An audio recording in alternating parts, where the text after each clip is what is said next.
Good evening, everyone. Welcome to our regular council meeting of January 10th, 2022. I'd like to call the meeting to order at 5:02 p.m. Item 1.1, conflict of interest declaration, pecuniary or non-pecuniary. Is there any in the room this evening? Seeing none, moving on to item 2.1. Acceptance of the agenda for January 10th. It was circulated as part of your package. Any additions to the agenda?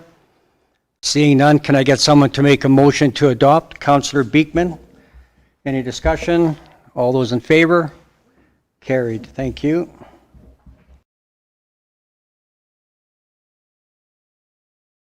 Item 3.1, adoption of minutes from our special council meeting on December 8th.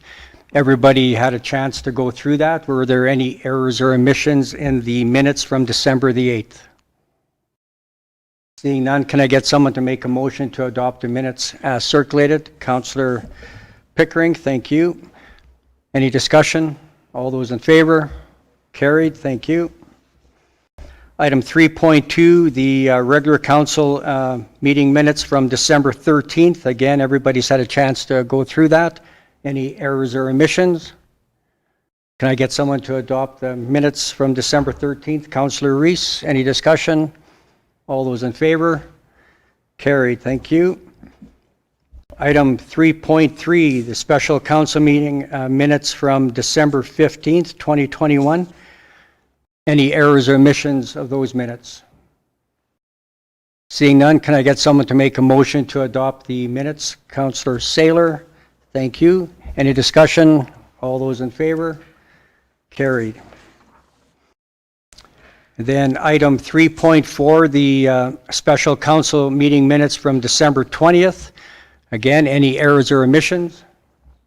Seeing none, can I get someone to make a motion to adopt the minutes from December 20th? Councillor Rees, any discussion? All those in favor? Carried. Thank you. We are now going to jump ahead to item 5.1. We have a delegation here this evening from Green Acres Foundation. We have Donna Koslovi, the CEO, and Jeff Carlson, board chair, here this evening, as well as Roger Holm, our citizen member of the board. So I'll give you a couple minutes to do introductions and tell us a little bit about yourselves, and then you can jump into it. Thank you, Mr. Mayor. Do I need to hit the power button? Yes, you do. Okay, thank you. If not, I'll talk loudly. Thank you, Your Worship, members of Council and Administration. We do appreciate you giving us a few minutes on your agenda today. I want to start with Happy New Year and congratulations to all of you on your elections and re-elections. That's awesome. Thank you. As Mr. Mayor said, I am Jeff Carlson. I'm the chair of the Green Acres Foundation board. With me is our CEO, Donna Koslovi. And I'm sure you're all aware of how Green Acres operates. We are governed by a 9-member board of directors, which are appointed by our 7 municipal members. And as the board, our fiduciary duty is to the foundation in general, rather than to our individual facilities or municipalities. I really want to thank you for the appointment of Roger.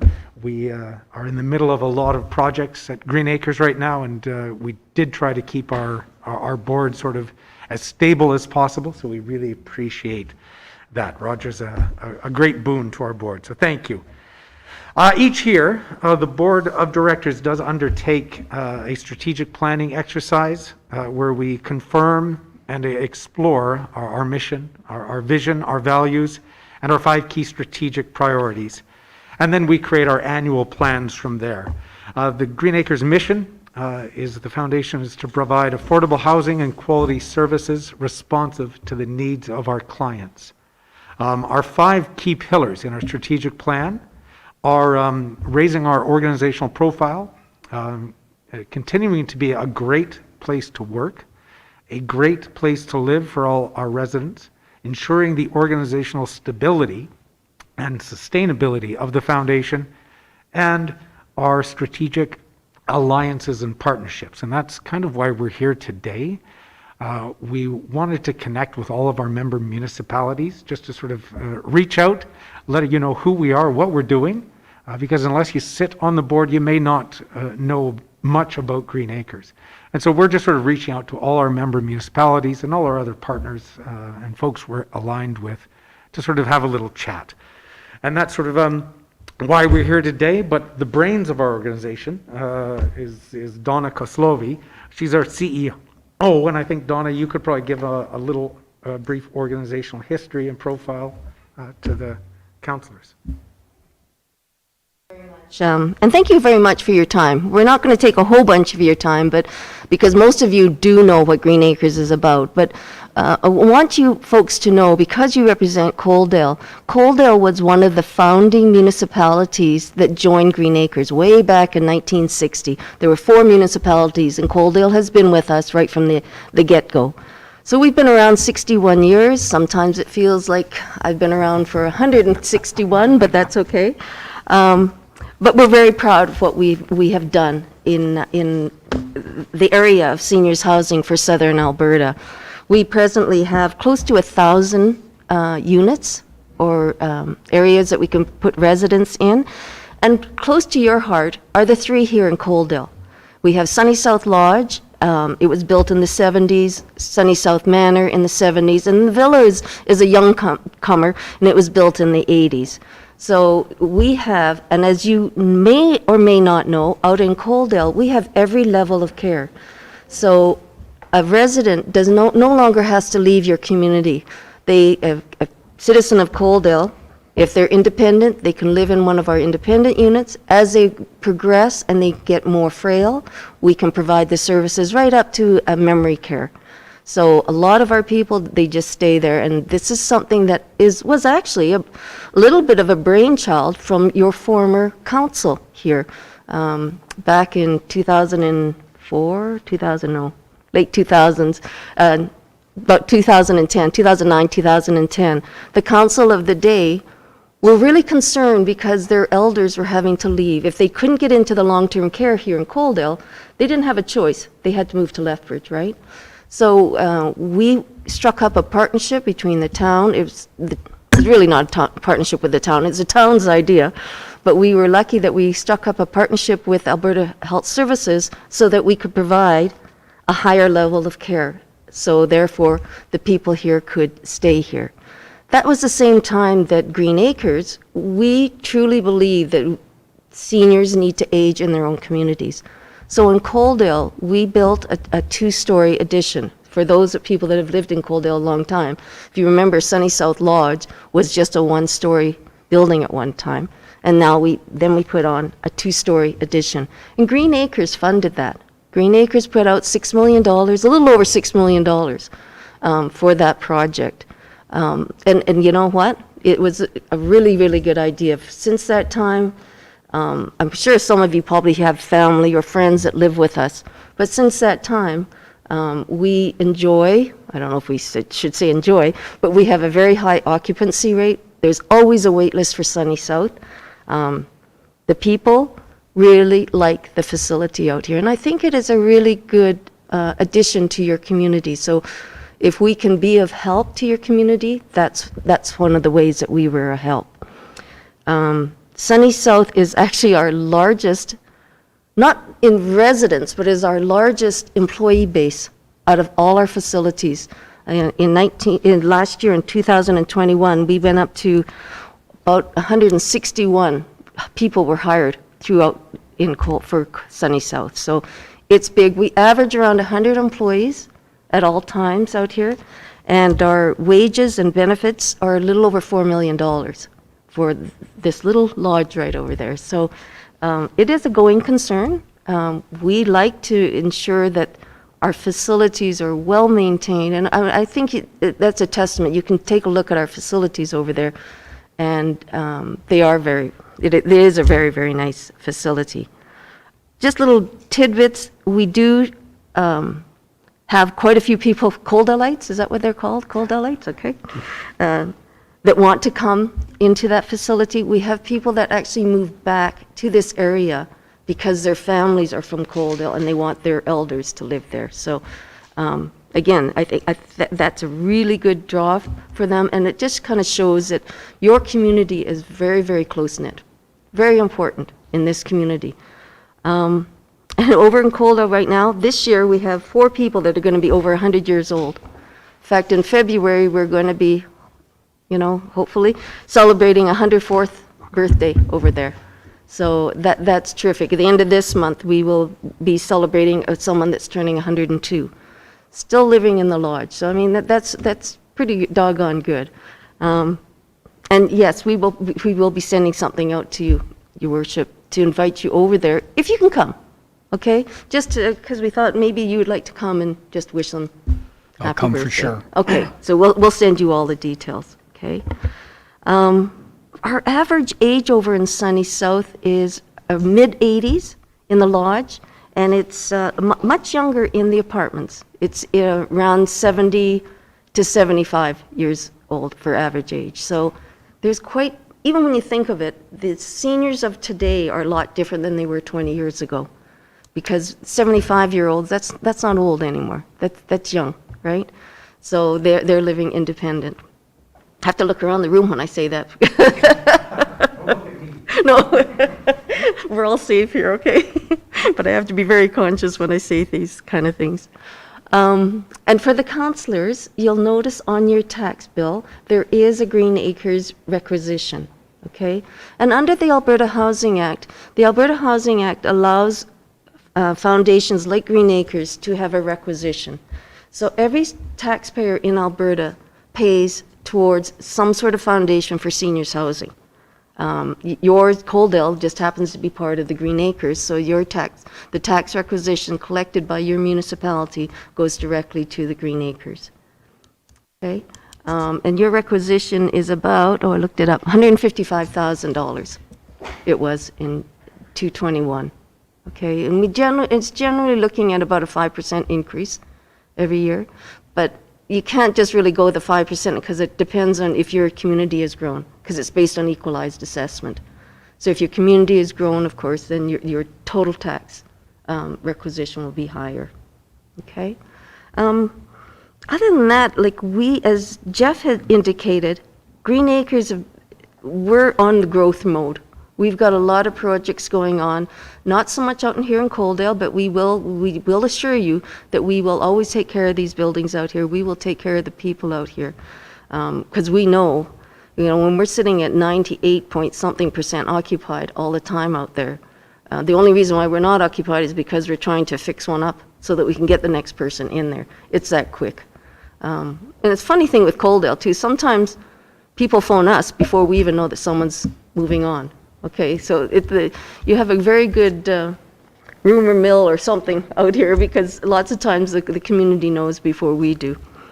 But we will always take care of your buildings. In Lethbridge, though, that's where we are doing some growth. And if any of you are familiar with Lethbridge, on 18th Street South, there was an old convent, 18th Street and about between 5th and 6th Avenue, and we recently purchased that convent. And that's going to be converted right now. We're just under construction right now to convert that into self-contained apartment buildings. So that's one that we're really excited about, because that building has been, underutilized for many years. So we really hope that we'll be able to offer a very good product in a neighborhood. It's a really established, well-established neighborhood. So we're really looking forward to that, and that should open probably next fall, I'm hoping. Depends how the price of construction is. Every second it's going up higher and higher and higher, so we have to quickly get that one sewn up so that we can get going on that one. Other than that, I don't know if there's anything else, Jeff. No, thank you. We basically, I think we've already taken more than the 5 minutes I promised you. We basically just wanted to show up. We're at Green Acres, we're passionate about our residents, passionate about our staff, and passionate about our member municipalities. We are always being proactive and searching for new ways to grow and serve our clients and our municipalities better.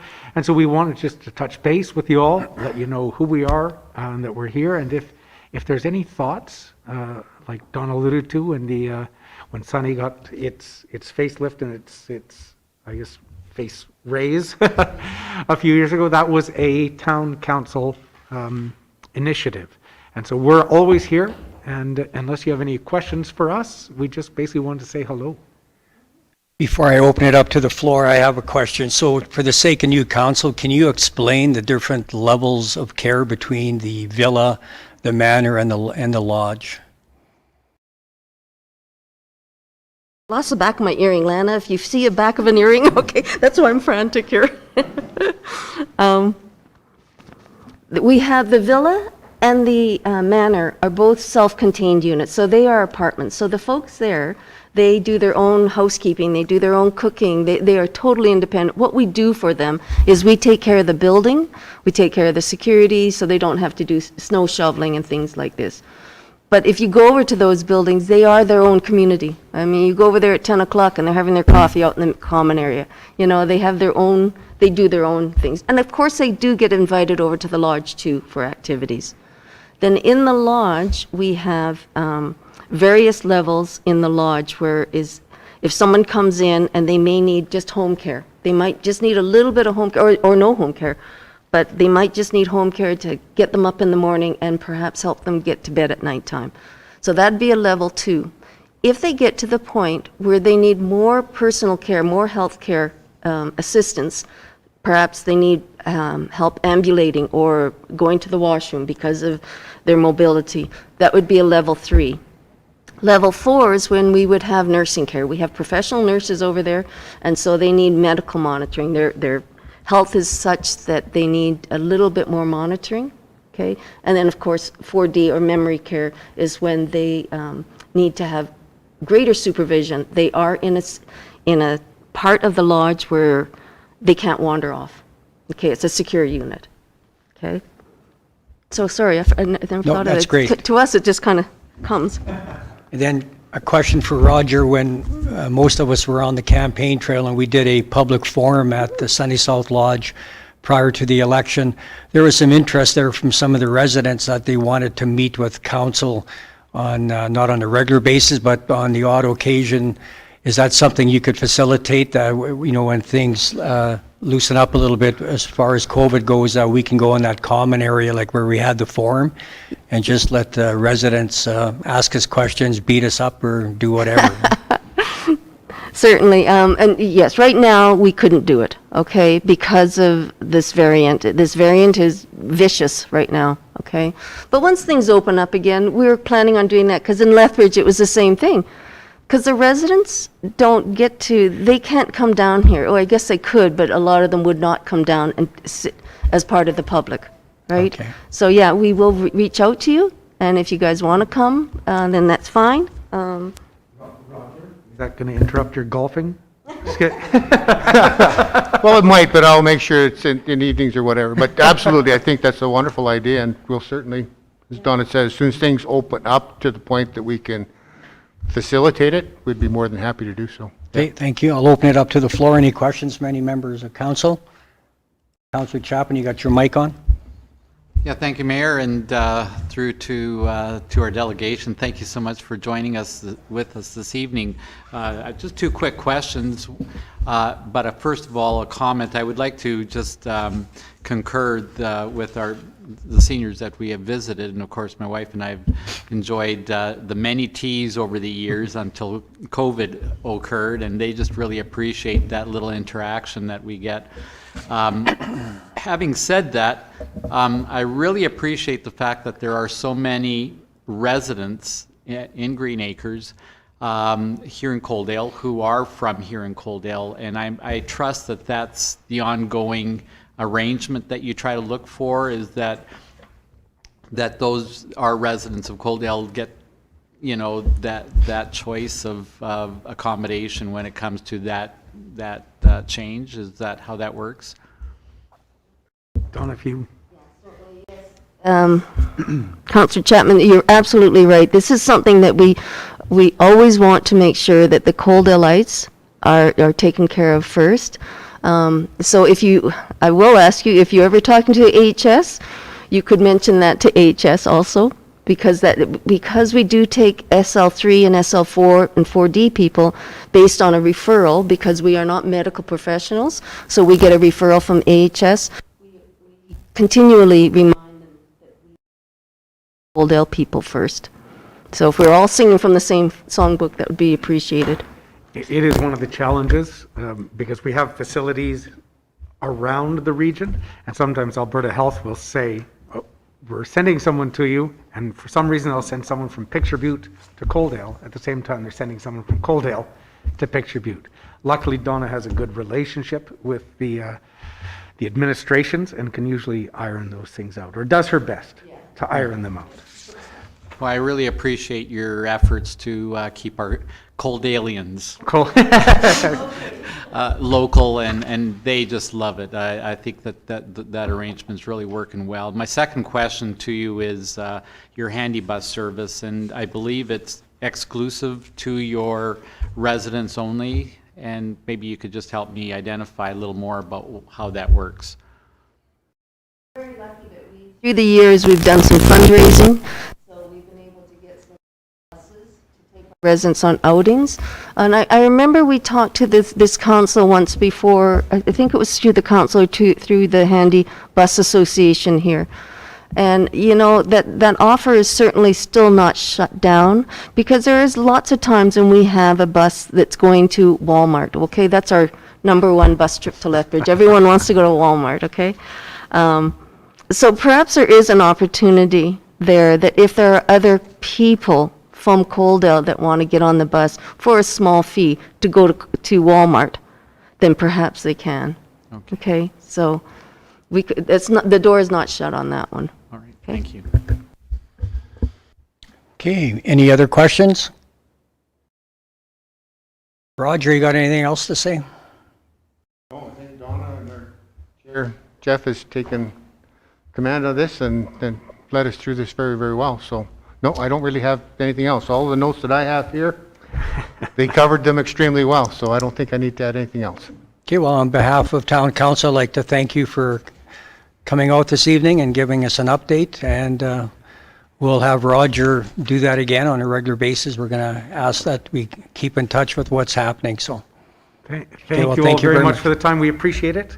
Okay. It was a 3-minute trip here, and it looks like it's going to be a 20-minute trip home against the wind. Yes. I can hear it. Oh, thank you all very much. Take Okay, care. and then Jeff, if you can just turn your mic off for me there, please.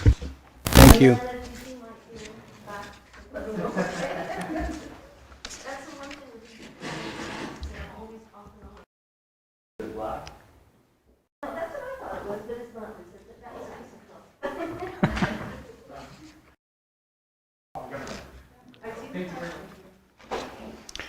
And while we're waiting for our delegation to leave, I'm just going to jump ahead, and we're going to go to item 10.1, where we're going to let Councillor Saylor give us an update on the Chamber of Commerce.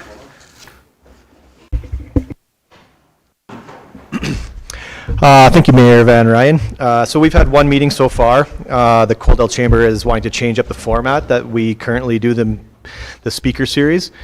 So instead of having just one person come and talk, we were embarking on a new business-to-business format. So the goal of this is to help develop more personal type of event where community members can connect with each other in smaller groups to share our stories instead of just having one talker talk the entire time. This change will still allow us for occasional guest speakers, but it'll be fostering relationships and encouraging dynamic engagement between the members instead of just sitting and listening. The first meeting of the new format took place in November. It was really popular. We're looking forward to continuing the momentum of it going forward. And I personally really enjoyed the new format. It was nice to get into the small groups and to talk with one another and see the different kind of struggles and things that everybody else is going through and how they're solving them. So I really enjoyed it, and I'm looking forward to the next one. Okay, Thank you. perfect. Any questions for Councillor Saylor? How often do you meet? We meet once a month, the third Wednesday of every month. Okay. Okay, thank you. Okay. Okay, so now we're going to back up to item 4.1, business arising from the minutes. VLT follow-up. Cameron Mills was supposed to present this evening, but he's feeling under the weather, so our CAO Hastings is going to take it on. Thank you, Mayor Van Ryn. This report was drafted as a response to a council resolution, which was made in response to correspondence received from a local business inquiring about the need for VLTs and whether council was going to reconsider this issue again. So what our Manager of Economic Development, Mr. Mills, prepared was a history of the different key milestones with respect to this issue at this council table.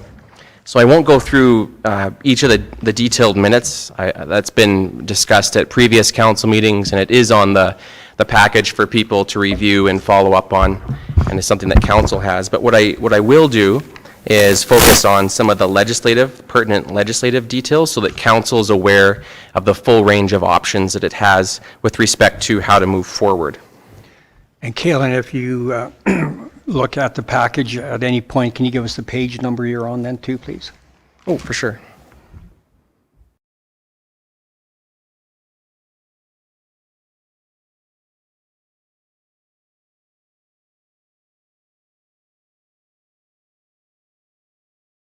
Can I grab the page number here?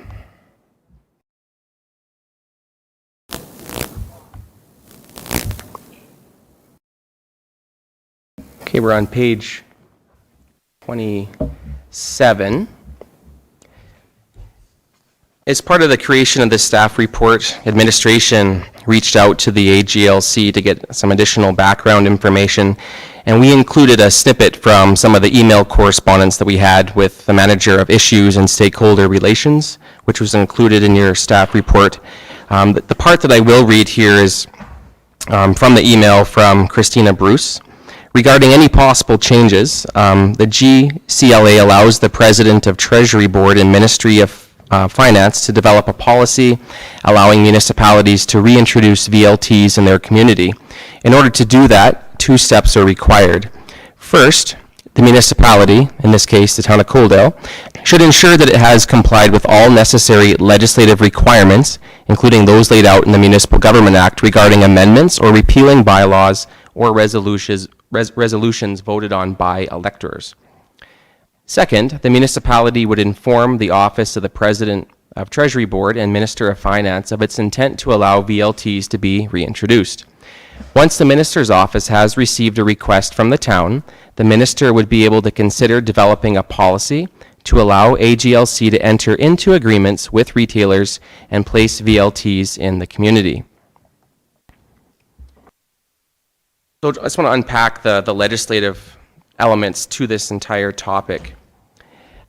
Since the 2017 plebiscite question about the reinstatement of VLTs was called by council pursuant to section 236(1) of the MGA, a legislative tool that allows a council to submit a question to be voted on by the electors, quote, on any matter over which the municipality has jurisdiction, quote, there are no prescribed timelines or procedures with respect to how a council may revisit the question in the future. According to section 236(2), a vote of the electors under subsection 236(1) does not bind council. So just as a quick summary, the plebiscite that was attached to the 2017 election ballot, that was a non-binding plebiscite that was placed on there as a citizen engagement tool. It was not legislatively binding, which would, if it were binding, require 10 years or longer in order to expire. Given that more than 10 years have passed since the binding vote of the electors was held, in this case 1998, and that was pursuant to section 240, it's council's discretion which form of citizen engagement tools are used with respect to how to proceed with the VLT matter here in Coaldale. Council can choose any number of options, including another plebiscite. Council can look at having a public hearing. Council can look at doing a survey. There isn't a prescribed legislative requirement for council to do any one of those. If it wishes, council may request that administration bring back the bylaw and council would be able to pass that bylaw without legally requiring to do any form of public hearing or advertisement with respect to that bylaw. Now, that's a discretionary decision of council and how it wishes to engage. I just want to make sure that it's clear for council that you're not legislatively or legally required to do any of those things. That's totally up to you and your discretion and how you wish to engage the community on this topic. Categorically, we've come up with 4 different options for council to choose from. The first one, option 1, is that council receive the report for information and decline the request to reinstate VLTs in Coaldale. Option 2 is that council move to direct administration to bring back a draft bylaw that, if approved, would have the effect of reinstating the operation and use of VLTs in Coaldale. Further, that this bylaw appear at the regular council meeting of January 24th, 2022 for consideration of first reading. In the event council decides to pass first reading under this option, council may also wish to establish a public hearing date of February 14th, 2022 to hear from the community about this matter prior to giving consideration of second and third reading. Option 3 is that council move to refer the question of whether to reinstate the operation of VLTs in Coaldale to a public vote, a plebiscite, pursuant to Section 236 of the MGA, which would be similar to the plebiscite that appeared on the 2017 election ballot. This would be a non-binding plebiscite under Section 236.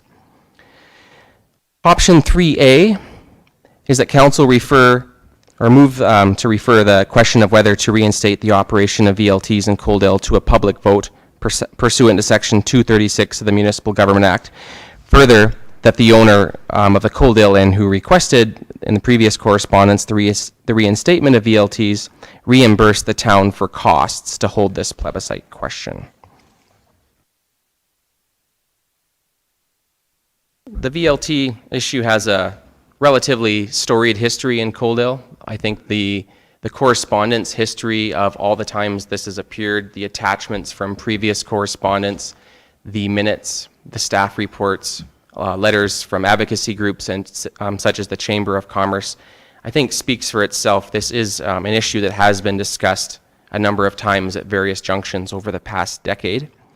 Given the nature of the issue at hand, administration has no specific recommendation on how to move forward, other than noting that any of the options listed above would satisfy the legislative requirements of the MGA. And I'll summarize by saying that this is more of a discretionary exercise on how council moves forward, more than a legislatively prescribed exercise. Thank you. Is there any questions or comments? Deputy Mayor Avery. Thank you, Mayor Van Ryn. I've got a few comments and questions. So can you just explain a little bit more detail about binding versus non-binding votes? Just so everybody that's watching can understand. Okay, excellent question. In the Municipal Government Act, if you want to compare the two pertinent sections that deal with a public vote, Section 236, that is the may. The council may refer a question to the public, and it may or may not allow the results to dictate what council does. In other words, if council wants to go against what the majority say as a result of a plebiscite held under Section 236, it is legislatively allowed to do so. The political backlash that happens when you do that, that is totally up for council, but it's not a law. That would be a political question that only council would be able to answer. A plebiscite or a public vote held under Section 240, that is a shall section of the legislation where you shall proceed as the vote requires, the results dictate from Section 240. So one is you want to hear people out and use the plebiscite tool to figure out where the community may be, or the subset of the community who shows up on that date and time, where they may be on a particular subject, and then you can take that data as if you would with data from an open house, data with a community survey or a public hearing, and that's one of many tools that you use to gather information to make a decision, that's the section 236. There is no option under 240. The results require that council must act and respect the results. That's the difference. So can you further explain then why we had a may vote and not a shall vote when we voted on it 4 years ago?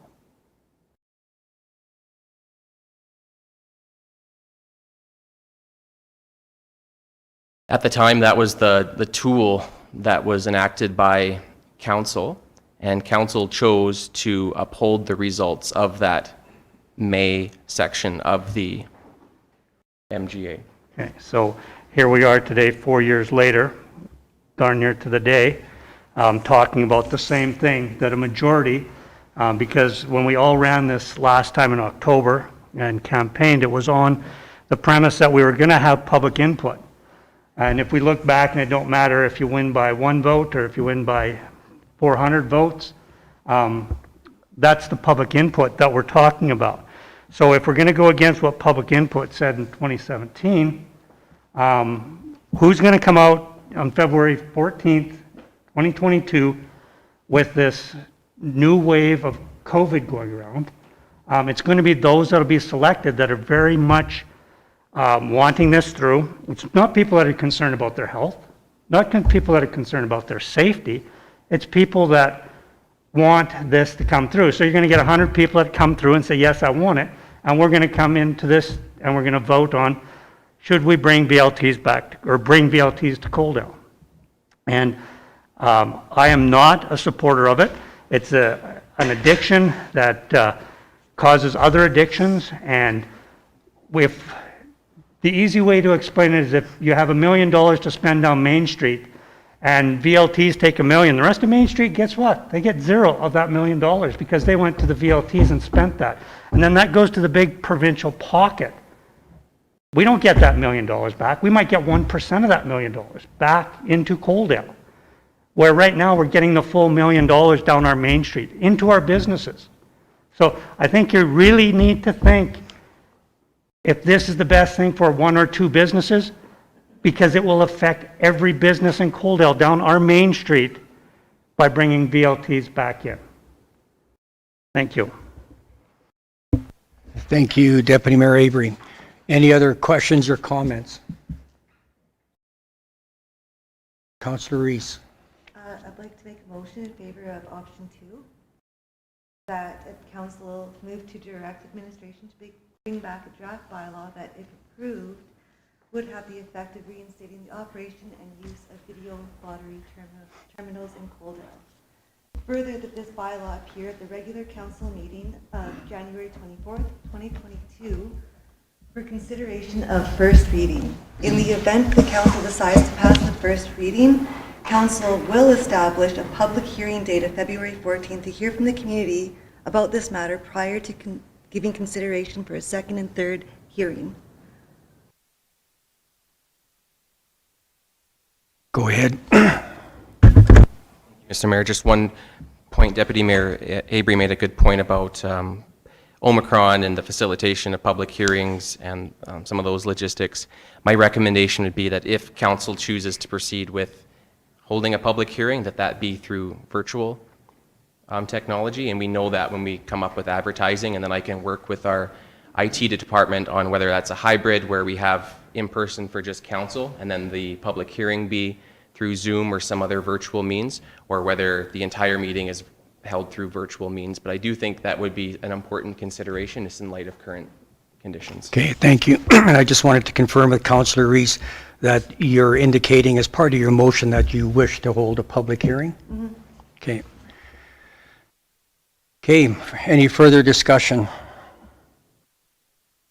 Councillor Pickering. Thank you, Mayor Van Ryn. I'm just curious, in 2017, you did a plebiscite, it looks like in here, and I was wondering why it said 69% of the people were in favor of reinstating them, and then it said like 22 weren't. Why wasn't, I I think you're referring to the phone survey, not the plebiscite. Oh, yeah, the phone, yeah. Yes. That it wasn't, if there was that big a concern that people wanted it, why it wasn't looked into farther.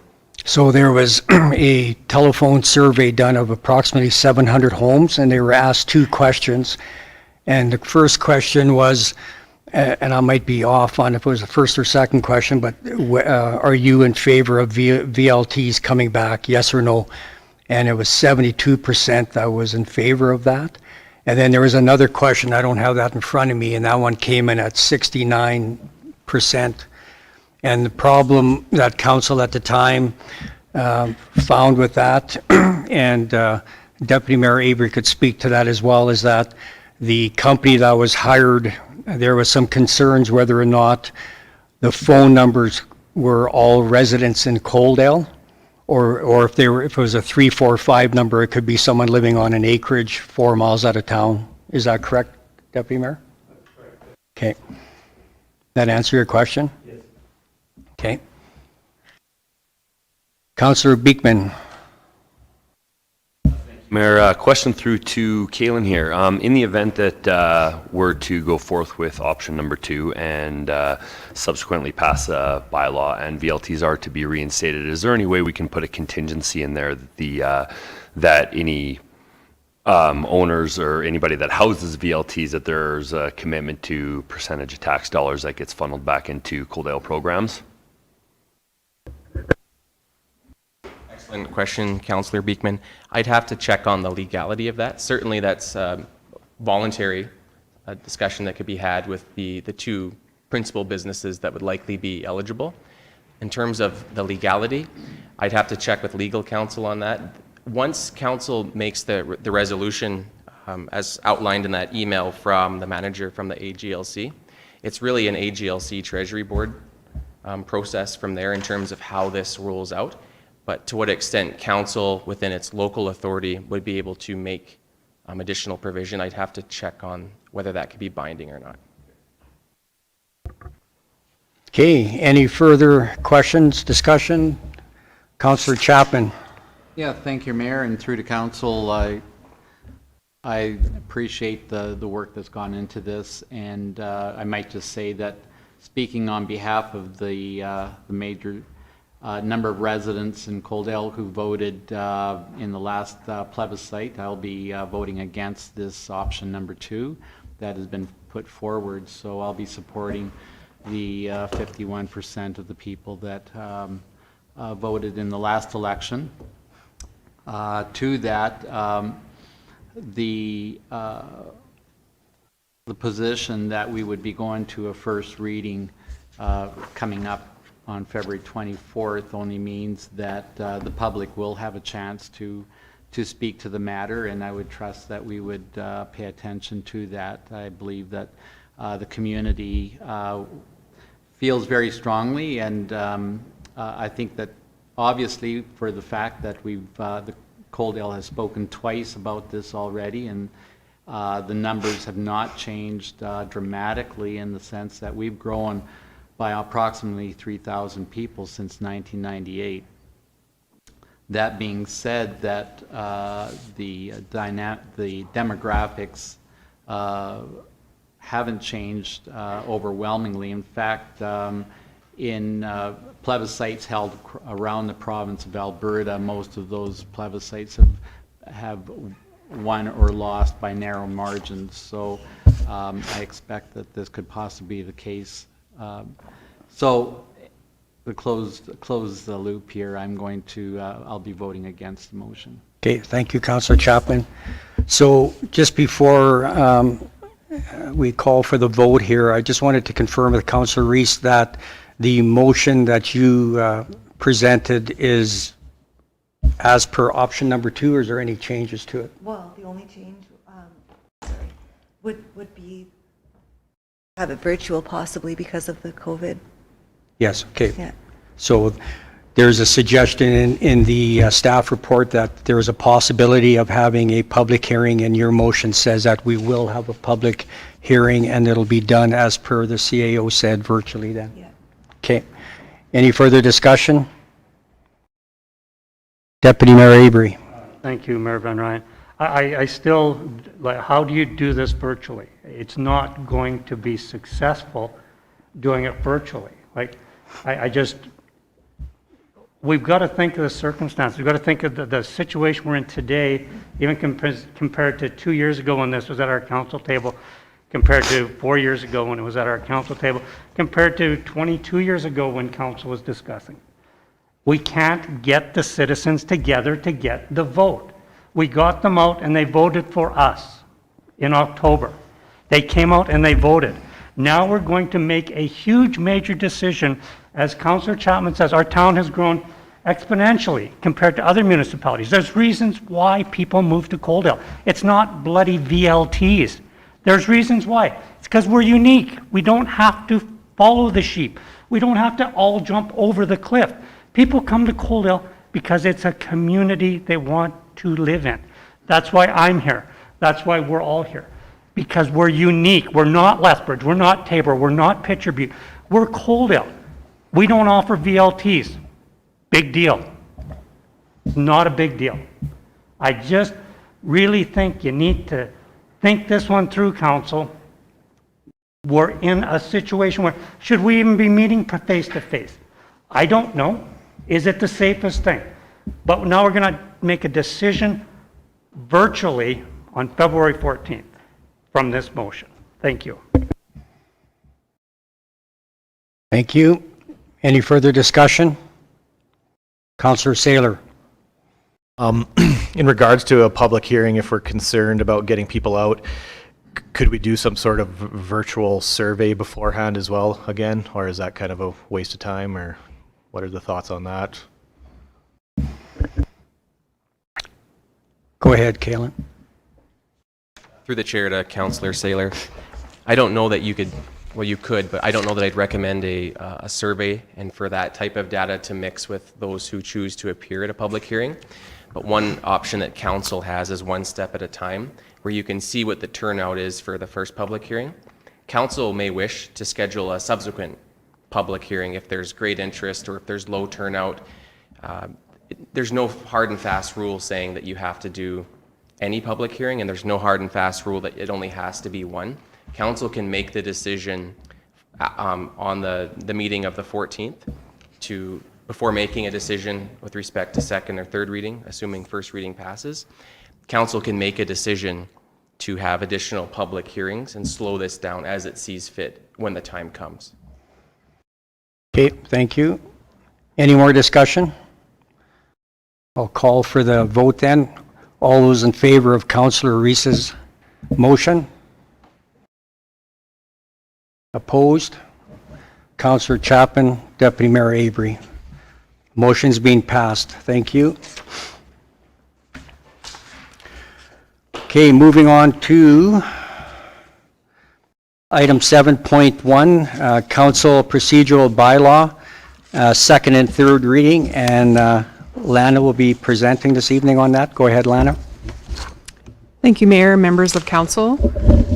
Before you is the Council Procedural Bylaw that was presented at the December 13th regular Council meeting based on feedback from Council to reflect governance preferences as well as some minor housekeeping items that were still left from the Municipal Accountability Report program that was brought before Council as well. So the bylaw that you have reflects all of the amendments that were introduced at the last Council meeting. I do want to point out on page 3 of the bylaw.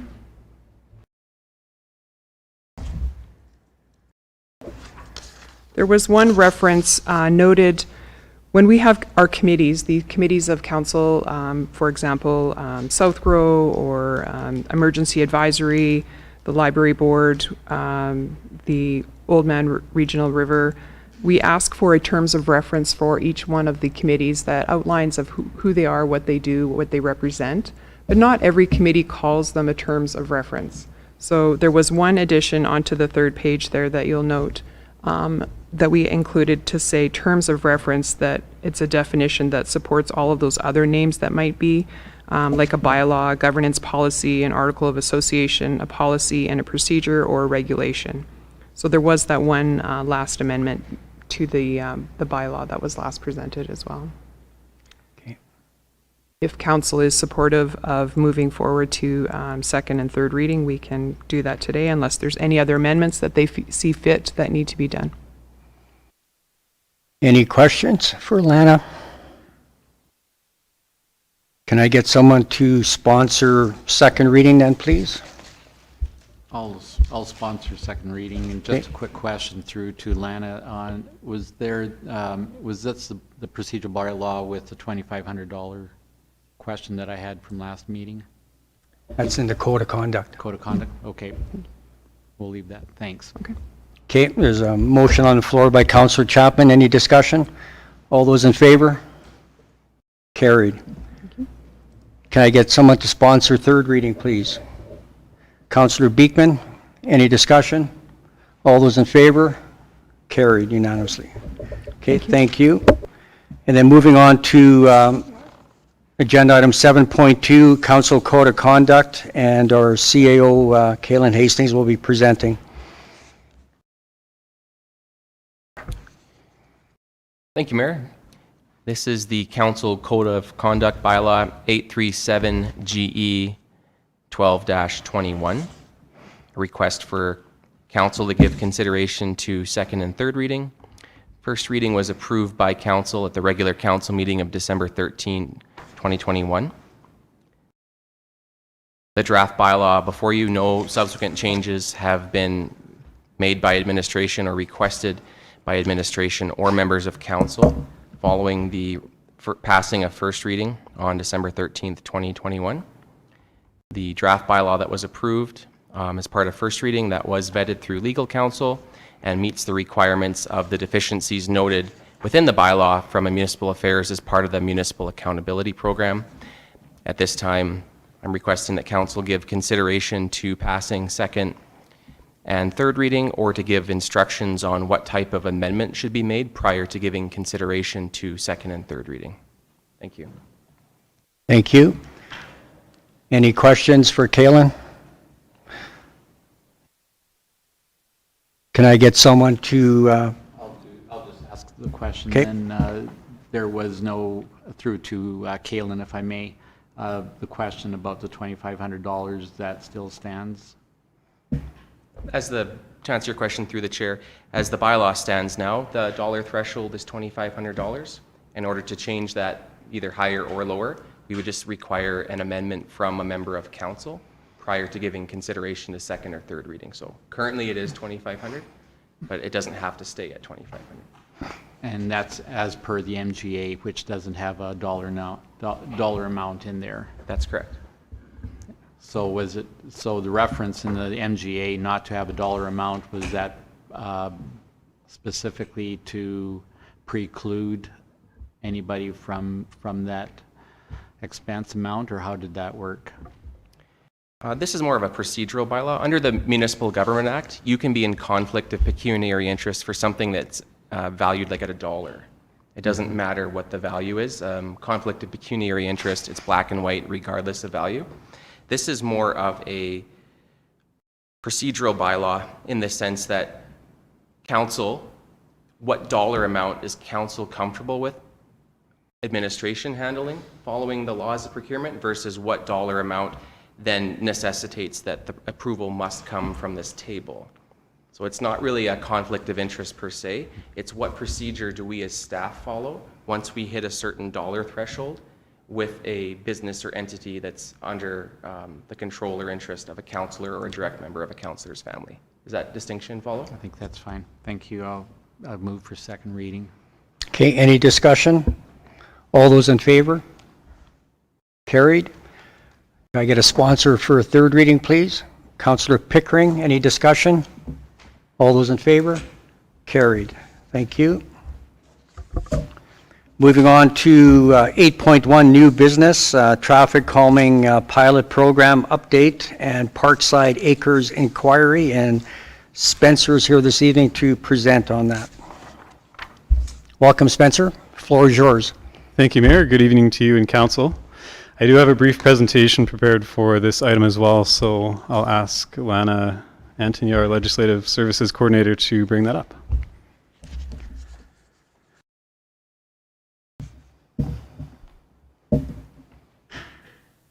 Thanks, Lana. So we can skip to the second slide right away.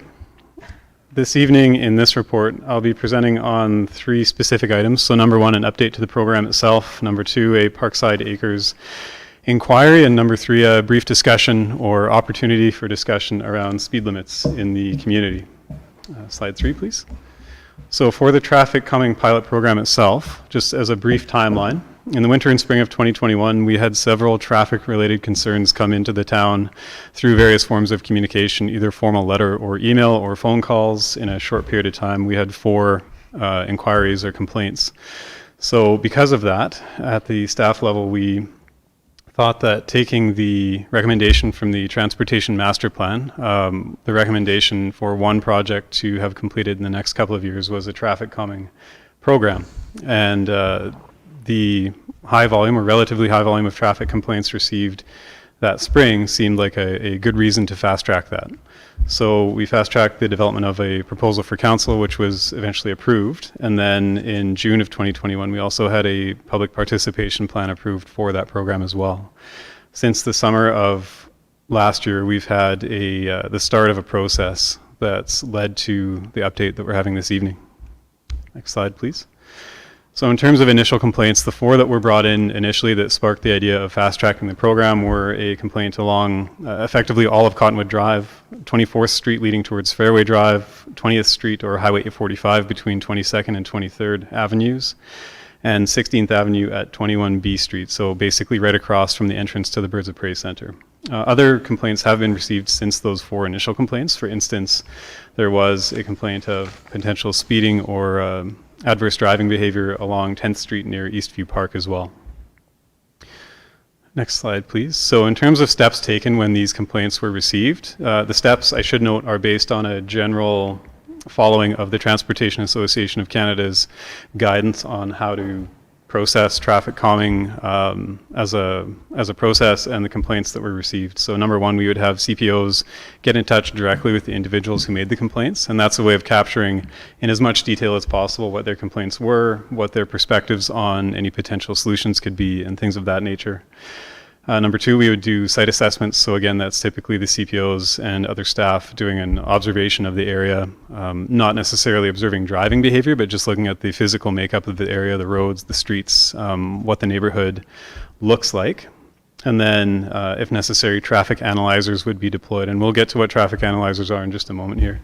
Traffic analyzers would collect data on vehicle speed, volume, direction, size of vehicle, so we can determine if it's a car or a pickup or a commercial vehicle.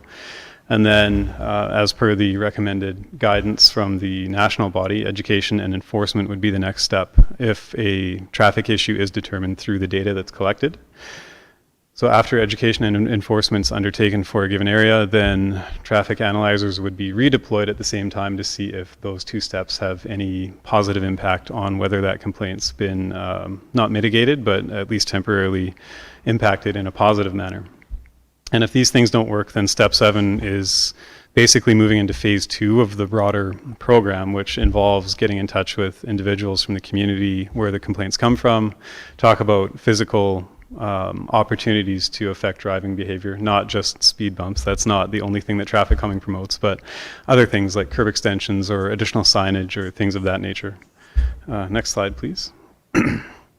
So getting back to the traffic analyzers, they're basically, this is a bit of a cheeky game I like to call spot the analyzer. Next time you're driving through Parkside, for instance, which is where these photos were taken earlier today, the analyzers are very small, smaller than a shoebox. They're based on battery power, and they run for about 2 weeks until they need to be recharged. All of the data is downloaded by Bluetooth, so we don't have to get up there and take them down each time. They're easy to mount on light poles and other vertical structures, and as I'd mentioned previously, they take data on speed, volume, traffic direction, and the size of vehicle that's causing the issue. So it could be a motorbike, it could be somebody driving a commercial vehicle in an inappropriate manner. All of the data that we have helps understand what the issue might be in that area. Next slide is just another example of where these are in Parkside currently. And these have been deployed now, I think, in 6 or 7 sites around the community for about a month at a time. And then when we get back to what's happening with the 4 sites that were based on the initial complaints, then we would redeploy these traffic analyzers after education and enforcement starts to see if those 2 items have a positive impact on driver behavior in a given area. Next slide, please, Anna. Spencer, do we own those or do we lease them or?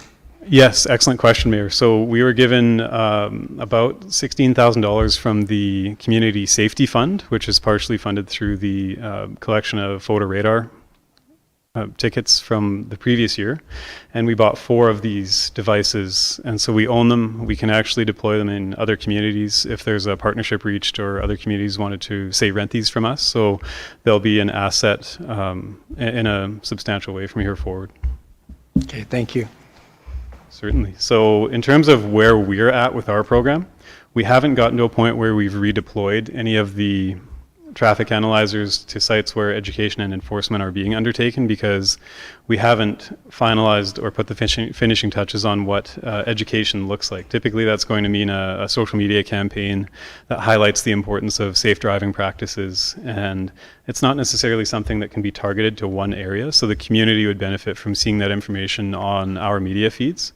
And then enforcement is much more targeted. That's basically a targeted effort over a short period of time. I don't want to put an exact timeline to it because I don't know the exact timeline, but in speaking with our manager of community policing, it could be 2 to 4 to 6 weeks where they have their CPOs deployed on traffic duty at given points in time, typically when there's going to be more traffic during a day, so morning and evening, to try to show that there is enforcement presence in the community and hopefully have a positive impact on driving behavior in that given area.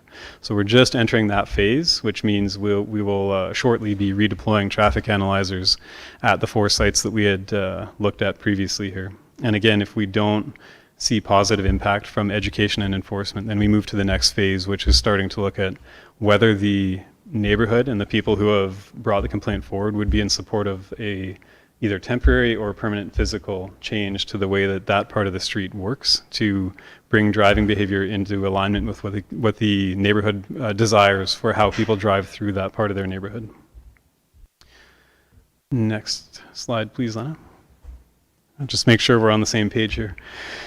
So as I've mentioned, all of these steps are kind of in process at this point in time, and we can definitely bring forward another update to council once we've gone through a full cycle going right to education and enforcement in the springtime is likely when that would happen. And then I believe I've covered next steps. Next slide, please, Anna. I believe I've covered next steps as well, well enough to not have to speak to that again. So if we move on to the Parkside Acres inquiry, actually, I should ask, Mayor, would you have a preference to have questions for each portion of the presentation, or just wait until the very end? I would just suggest that members of council, if you have a question, just put your hand up at any point. You don't have to wait till the end, so. Okay.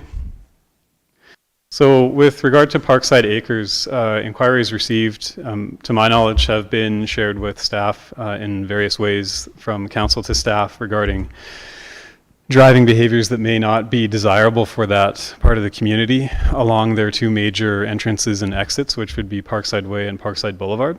So what steps are we taking to investigate that? Currently, as I had mentioned in the previous images that we showed with the traffic analyzers, those are up right now in Parkside, and they're about halfway through the first deployment for data collection. So we'll know more once we pull a full set of data from those devices and see what that shows and see if there is a evidence-based behavior issue with driving in that part of the neighborhood, and we'll certainly bring a brief update back to council and let you know what has come of that.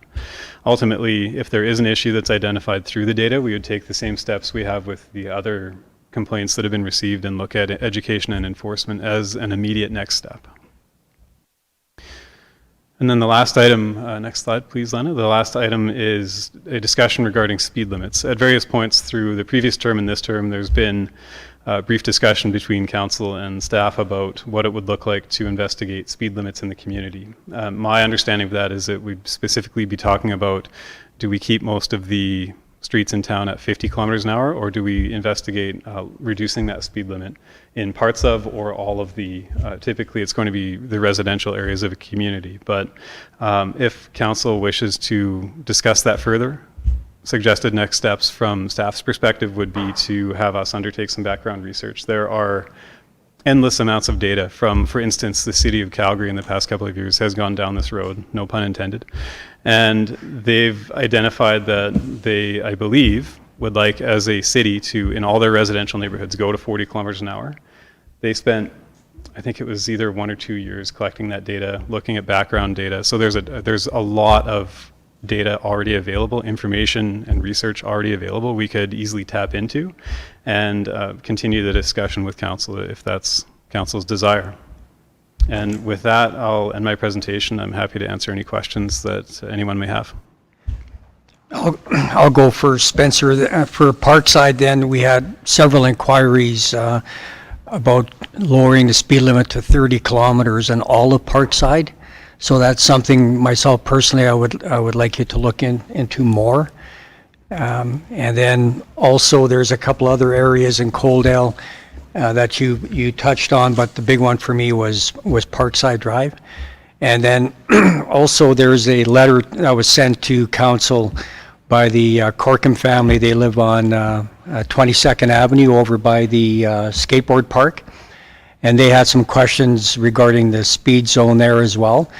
And if I could get Lana to send that letter to Spencer, if you haven't seen it already, and then maybe have CPO Anderson stop by and have a chat with them just to see what they're looking for. And then that's all I had. Is there any other questions from council? Councillor Chapman? Thank you, Mayor, and through to Spencer. Happy New Year to you. I want to ask you about council's request a year ago with regards to, look at my map here, Tim Hortons and McDonald's, that intersection there, and where are you at in your strategic plan? Certainly, through the chair to Councillor Chapman, I might need to get Kaylin to jump in and help me with this, but my recollection of that particular issue, that intersection, is we do have a detailed design prepared for the implementation of a roundabout.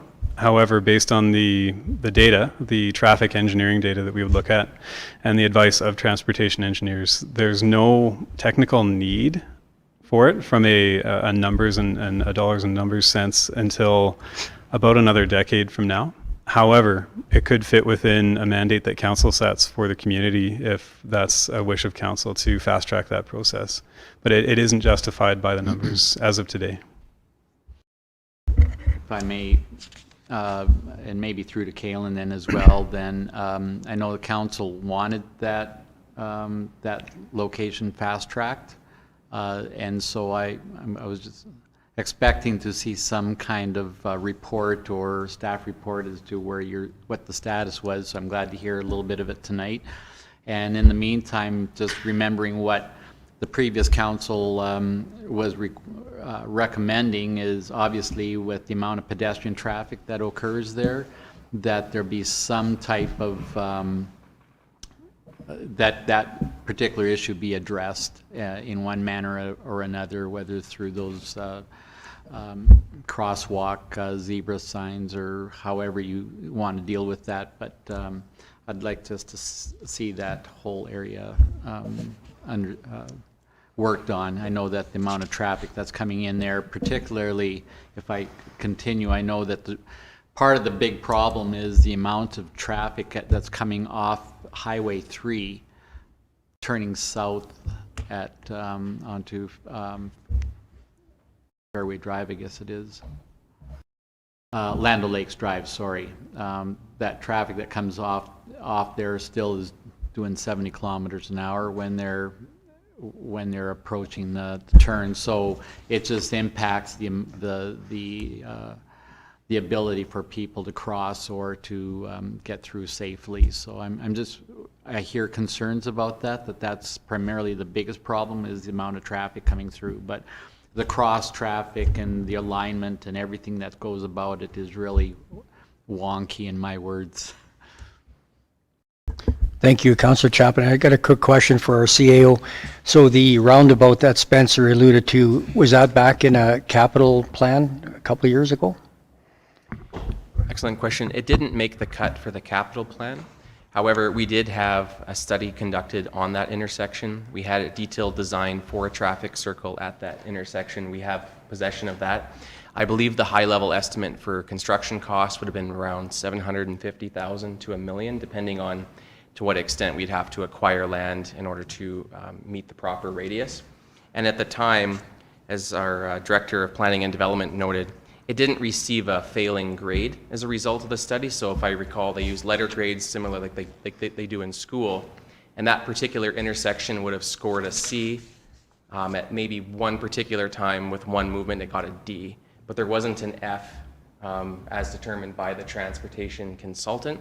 So we did present that information to council, and we were asked to hold off on it at this time, just given that there wasn't an obvious funding source for that cost. One option that we do have, though, is to let growth pay for growth. And as additional development takes place in West Coaldale, that might be an ideal synergy as well as a trigger for when that might make its way into a capital plan, along with off-site levies as a partial funding source. Okay, thank you. Councillor Chapman. Could we do some line painting or something in the spring that helps with some of those alignments so that our public and pedestrians are much more aware of how it works? Because it's really the lines that are messing things up quite a bit too. So just as a cost-effective way to address the issue. Through the chair to Councillor Chapman, that's certainly something that we can undertake if that's the desire of council. If you can bring back a report as to what that's going to take, then that would be good. Okay, any other questions? Councillor Saylor. What would it entail to get some of that information on the Calgary reducing their speed limits to the 40 kilometers? I'd be interested to see some information on that and how it's going for them. I believe they started that back in May, so I think that there should be 6 months worth of data showing how it's going for them. I'd be interested to see how the 40 kilometer speed limit is working out for them there. Certainly, through the chair to Councillor Saylor, that's something we could easily pull together as staff, at least just to start the discussion and look at some of the details around what it could mean for Coaldale. It would definitely, I would suggest, be one of many steps to get from today to any consideration of a actual decision as to what the speed limit could be in town, but it would be a start to the discussion at the very least. Okay, thank you. And then I have one question I was asked of by a trucking company. Alberta Transportation, now when you're at Highway 845, Highway 3, and you're going to be turning westbound, there's a turning arrow now. They're asking if is a possibility that Alberta Transportation can do the same thing for traffic coming from the north that want to turn east. That can be relayed to Alberta Transportation, and they'll give us a very technical response, but whatever they're comfortable with is what we'll work on. Well, and they really like what they've done coming from the south, so they said, if they did that, why can't they do that from the north as well? So we've received nothing but positive feedback on that advanced turn arrow, so we'll inquire as to if we can do that with north to east as well. Okay, thank you. So last chance for questions for Spencer. Councillor Beekman. Or just follow up just on some questions I've been asked. Do you have any updates on where we're at with the Cottonwood traffic calming project? Certainly, through the chair to Councillor Beekman, it is some might use the word painfully slow process in terms of what the Transportation Association of Canada's guidance looks at for timelines. They actually suggest if you're going to take their guidance exactly and apply it in Coaldale, they ask for a 2-year window to go from the start of an investigation to a final decision. We know that that's likely not going to be palatable for a place such as Coaldale, so we fast-tracked some elements of how quickly we can move through the data collection and analysis process. We still need to we still need to be thorough with certain aspects of that work so that we can have a good discussion about what outcomes look like if simply enforcing and educating aren't going to work. So in that regard, off the top of my head, the Cottonwood traffic calming investigation would be a couple of weeks away from redeployment of traffic analyzers, which means we're another 6 weeks out from understanding if education and enforcement are going to work. And at that time, if we determine that those two things don't work, then we move to the potential for physical changes. So we're probably 2 to 3 months out from having that next step of discussion. But the punchline is we're about 18 months ahead of what the national guidance is in terms of timelines. You're good? Okay, thank you. And then Spencer, the speed zones we have that the photo radar pays for, I'm not sure what the technical name of that is, that shows you your speed going into a certain area of town. Are we buying those yearly from the photo radar program or just as needed? If you can give me a bit of an update on how that works. Certainly. I believe, this is by memory, so I could be getting 1 or 2 terms wrong, but I believe it's called a speed feedback sign. I also don't remember a lot of the very technical engineering terms that are laid out there. So I think there was an idea in the past to have budget for one to be purchased each year or potentially to have a trailered unit purchased because that's much more portable. The trailered units are $40,000 to $50,000. The signs that we have now are, I believe, $10,000 to $12,000 a piece, and I don't know if they've been budgeted for year over year to buy more and more. But that is something we could work into the budget from here forward. Okay. And then the last question then for myself is the signalized crosswalks. The same question, are any of those budgeted for future years as well?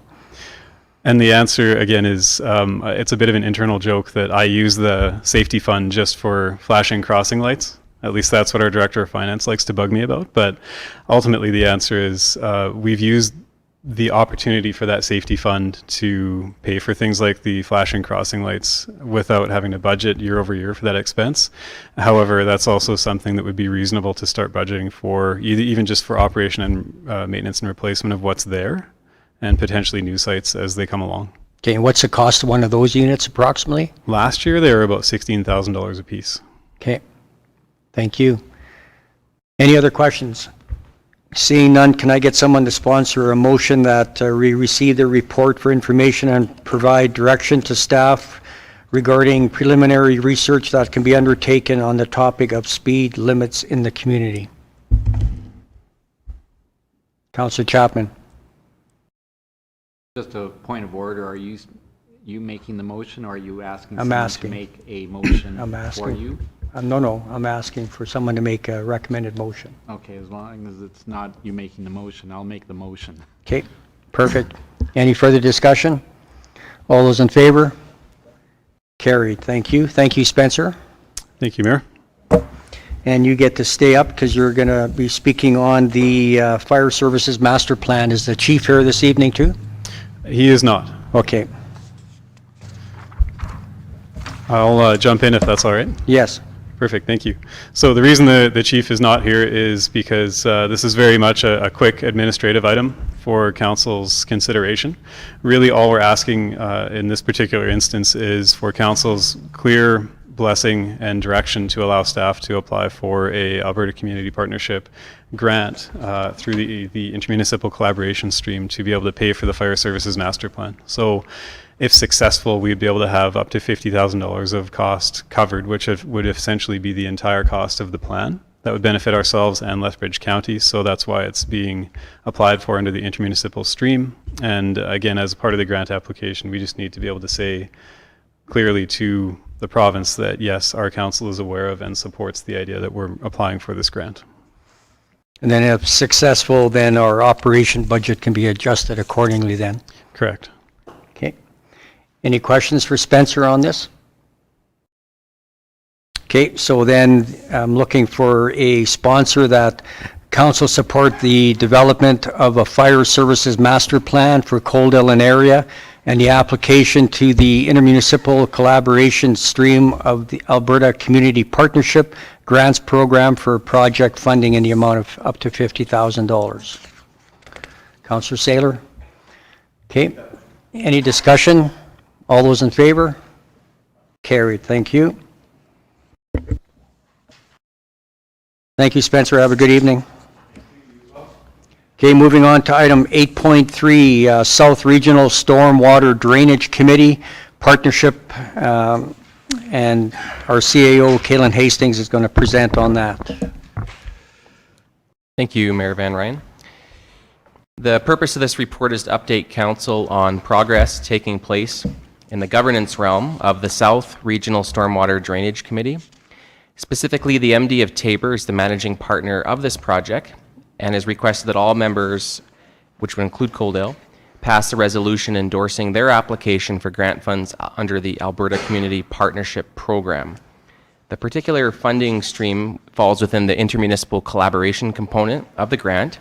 It is for the purpose of requesting funding for a joint intermunicipal project to formalize the existing Regional Drainage Committee, which is currently operating ad hoc, and to establish options for the committee to consider the potential establishment of a regional service delivery model or framework, and would include Coaldale and other municipalities on this committee, as well as the relevant irrigation districts. Councillor Pickering is free to jump in at any time, but up until now, it's been fairly ad hoc in terms of member municipalities meeting for major stormwater drainage projects east of Coaldale, starting with the Horsefly Spillover Project. That would be one part of a several-part project east here of Coaldale. And because we're in that same basin, we're included because we play a role in the entire downstream drainage of the area. So really what this is asking is for council to pass a resolution at the request of the MD of Tabor so that they can apply for a grant to create a more formalized governance structure for a drainage project, which includes several phases and tens of millions of dollars, so that it's not ad hoc going forward. This is not a funding request, but they do request participation in terms of attending meetings, as well as different fundings, our proportionate funding share, which we've discussed previously with council, but that's not what this particular motion is requiring. But there is a capital contribution of Coaldale, given that we are a downstream stormwater emitter. So I've got the draft motion here that the MD of Tabor supplied, and it reads that Coaldale support the South Regional Stormwater Drainage Committee Partnership Formalization Grant Application Project through the Alberta Community Partnership Program, specifically the intermunicipal collaboration component, and further support through active participation the Municipal District of Tabor in fulfilling the role of managing partner for the purposes of this grant application. Thank you. Thank you. And you alluded to Councillor Pickering, so Councillor Pickering is on the committee for this, correct? That's correct. I believe the first kickoff meeting for this term is this Friday. Yes, it is. It's Friday. Everybody meets in Tabor, so I'll have more information on their total rundown of what the plans are and what they're going to, Okay, I can update council when we get all that. Okay, thank you. A question through Mayor. Your appointment was made through, as a representative of the town, or through SMRID? Okay, I wasn't aware of that. I just thought if you needed a resolution, I'd be happy to make the resolution to do that. And then the other resolution that... Oh, you're more than welcome to make the resolution as our CAO read out. That's right. Okay, any further discussion? All those in favor? Carried, thank you. Okay, moving on to, we already did Councillor Saylor for the 10.1.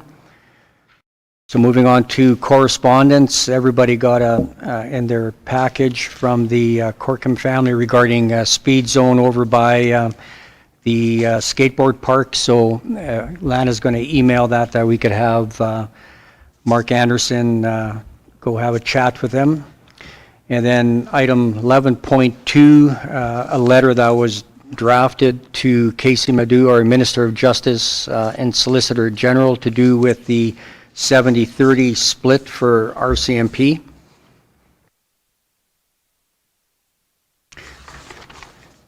Any questions on either of those two correspondence items? Okay, can I get a motion to accept the correspondence as circulated? Councillor Reese, any discussion? All those in favor? Carried unanimously. Thank you.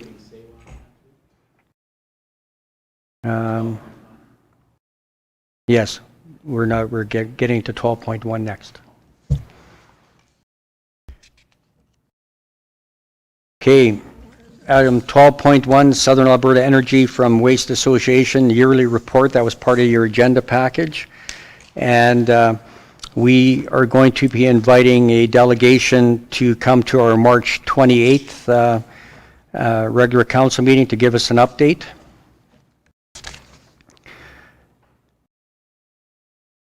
And if we have any specific questions, Kaylin, did you want to speak to that, any of this at all, or? Nothing to add at this time, thank you. Okay. I might just say that former Mayor Craig and I attended the last meeting of SEWA in Strathmore, and it's moving forward well, and very pleased to see their direction. And when was that, Councillor Chapman? Was December 10th. Okay. So if there's any questions from council, if you could send those into Kaylin and CC Lana on that, and we'll formulate some questions that we can give them in advance, so when they come to the March 28th meeting, they'll be prepared to answer. Okay. We don't need a motion on that, do we, Lana? Okay, so a motion to receive for information. Councillor Beekman, all those in favor? Carried, thank you. So that concludes the open portion of the meeting. And we're going to be going into 13.0 closed meeting. That council moved to go into closed session at 6:28 p.m. in accordance with section 197-2 of the Municipal Government Act to discuss matters exempt from disclosure for the following: item 13.1, subject to FOIP section 17, third-party personal privacy. Item 13.2, subject to FOIP section 16, third-party business interests, and section 25, 26, 27, 28, and 29, economic interests. Also, item 13.3, subject to FOIP section 16, third-party business interests, section 17, third-party personal privacy, sections 23 and 24, intergovernment relations. Can I get a motion to go into closed meeting? Councillor Saylor, all those in favor? Carried unanimously. Thank you. We'll just